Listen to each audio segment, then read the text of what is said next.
Di sini gue pengen bahas tentang konsep uang adalah kaca pembesar. Kalian pernah dengar nggak sih kalau misalnya orang itu ngomong ya, orang yang punya uang banyak itu biasanya uang bisa merubah dia jadi jahat. Itu adalah miskonsepsi. Atau kalian mungkin ngomong gini ke teman kalian, kalian tahu nggak sih si Budi itu jadi jahat gitu sejak dia punya duit. Atau misalnya si Joko itu jadi belagu gitu karena dia udah mentang-mentang udah banyak duit jadi belagu. Ini menurut gua adalah pernyataan atau kalimat yang sangat keliru. Karena menurut gua pribadi, uang itu nggak bisa merubah seseorang. Itu hanya menunjukkan sifat aslinya. Karena uang itu merupakan kaca pembesar. Kalau memang dasarnya orang itu baik, punya banyak uang akan bikin dia bisa melakukan kebaikan yang lebih banyak lagi. Sedangkan kalau dasar dari hati asli orang itu jahat, uang itu akan bikin dia jadi 10 kali lebih jahat lagi. Ini adalah perangkap dari orang miskin, yaitu punya persepsi bahwa uang itu adalah akar dari segala kejahatan. Uang itu jahat dan orang yang punya uang itu adalah jahat. Kalau misalnya kalian ngomong gitu tentang uang, ya justru uang gak akan pernah datang ke hidup kalian. Menurut gua, ketidakpunyaan uang itu adalah justru dari akar permasalahan itu sendiri. Kenapa orang bisa jadi begal? Karena nggak punya uang. Kenapa orang melakukan tindak kriminal? Karena nggak punya uang. Apakah ada orang yang punya banyak uang lalu jahat? Banyak. Tapi apakah orang ada yang punya banyak uang lalu melakukan kebaikan? Juga banyak. Uang itu tidak pernah bisa mengubah yang namanya sifat manusia. Karena uang itu adalah pada dasarnya benda mati ya. Benda mati yang merupakan penampungan suatu energi.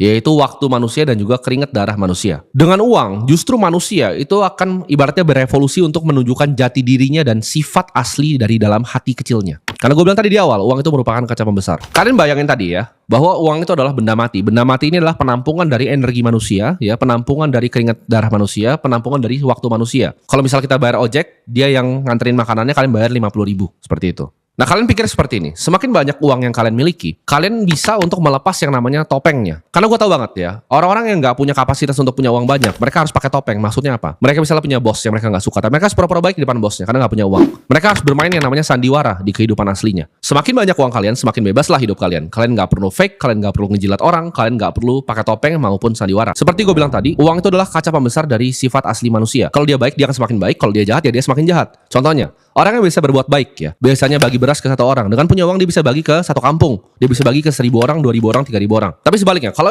orang yang dari aslinya jahat, bahkan dia tuh biasanya berpura-pura baik. Karena gue bilang tadi, kenapa tadi kalian bisa keluar kata-kata seperti, oh Budi itu tadinya baik, terus dia jadi jahat karena punya uang. Itu bukan dia baik terus berubah jadi jahat. Sifat asli manusia itu nggak bisa berubah. Itu uang hanya memperbesar sifat asli si Budi ini aslinya seperti apa orangnya. Jadi mungkin waktu dia nggak punya uang, dia itu pakai topeng dan dia bersandiwara senyum di depan orang karena dia butuh melakukan hal itu. Setelah dia udah punya uang, dia nggak perlu bersandiwara lagi, dia akhirnya jadi jahat. Yang tadinya si Budi itu cuma misalnya dia benci orang di sosmed misalnya, benci gua gitu atau benci orang lain, dia akan hate comment gitu, pakai akun fake gitu, bangsatnya orang itu. Nah itu kan karena dia nggak punya uang, tapi dia orang jahat ya, di depan teman-temannya senyum tapi dia suka ngata-ngatain di belakang pakai fake account. Tapi misalnya let's say dengan keajaiban Budi ini jadi orang kaya, jadi orang hebat, jadi orang kaya, punya kuasa. Yang tadinya cuma hate comment di Instagram, itu bisa berubah jadi apa? Bisa berubah jadi kirim-kirim orang, siram mukanya pakai air keras. Punya kuasa untuk bikin laporan polisi, masukin orang ke bui. Dia pakai pasal-pasal karet, masukin orang. Di dalam dia bisa pesan-pesanin macam-macam itu di dalam situ. Nah, kalau orang jahat memang dasarnya dia kan jadi semakin jahat dengan uang yang dia punya. Pertanyaannya gimana caranya kalian bisa mendapatkan uang kalau gitu? Kalau kalian tahu, oke, gue berasa orang baik ya terserah kalian mau baik atau jahat, tapi kalau kalian mau mendapatkan uang, kalian harus punya rencana yang konkret. Karena kalau kalian nonton video-video seperti ini, tapi kalian cuma mimpi di otak kalian, itu kalian gak akan pernah nyampe ke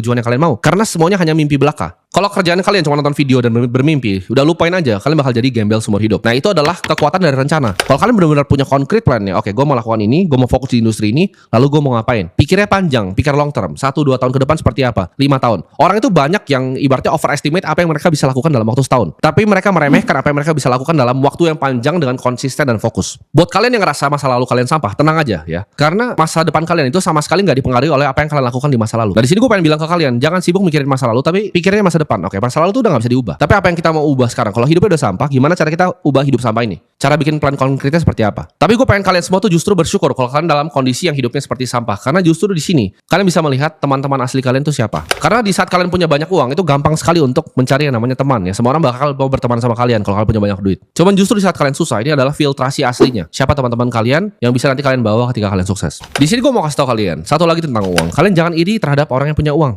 Banyak kan ini penyakit orang miskin nih. Kalian lihat, oh ini sombong banget, lihatnya nanti dia jatuh. Oh ini dia bergaya nih depan mobil. Ntar dia lihat aja kalau dia miskin tahun depan seperti apa. Kalian suka iri, kalian suka sumpah-sumpahin orang seperti itu. Itu yang bikin uang itu lari dari kalian. Karena kalian merasa oh hidup mereka nggak adil, tapi kalian nggak tahu apa yang mereka lakukan biar bisa sampai di posisi mereka. Karena bikin uang itu nggak ada yang gampang. Ada yang bilang oh ini ada yang bikin oh ini uangnya uang haram nih. Karena misalnya ada orang jualan skincare ini uang haram. Ada yang bilang oh ini karena dia cuci duit. Gua kasih tau kalian nggak semuanya orang jualan skincare itu adalah cuci duit. Memang ada tapi nggak semuanya. Terus kalau misalnya nih ya dia melakukan cuci duit. Pertanyaan gue emang kalian bisa? Kalian juga nggak tahu caranya. Kalian bilang, oh ini bisnisnya haram, ini bisnisnya halal. Mau dua-duanya mau bisnis haram atau halal, kalian juga kagak bisa kerjain gitu. Kalian juga gak ngerti caranya. Sama-sama susah itu dua-duanya. Orang yang gak suka lihat orang kaya itu biasanya orang miskin. Orang yang gak suka lihat keluarga orang bahagia itu biasanya orang yang hidup keluarganya gak bahagia. Orang yang gak suka ngeliat orang pacaran itu biasanya gak pernah dapat cewek seumur hidupnya. Jadi mereka iri dalam hati kecil bilang, ini ngapain sih orang begini, ini ngapain sih dia begini, kok punya mobil begini, kok dia sama cewek jalan-jalan gini. Karena selalu kebalikan ya. Itu cermin asli hati kalian. Busuk hatinya. Dunia itu selalu lucu ya. Setiap kalian makin ngomong seperti itu ya, dunia itu mendengar gitu.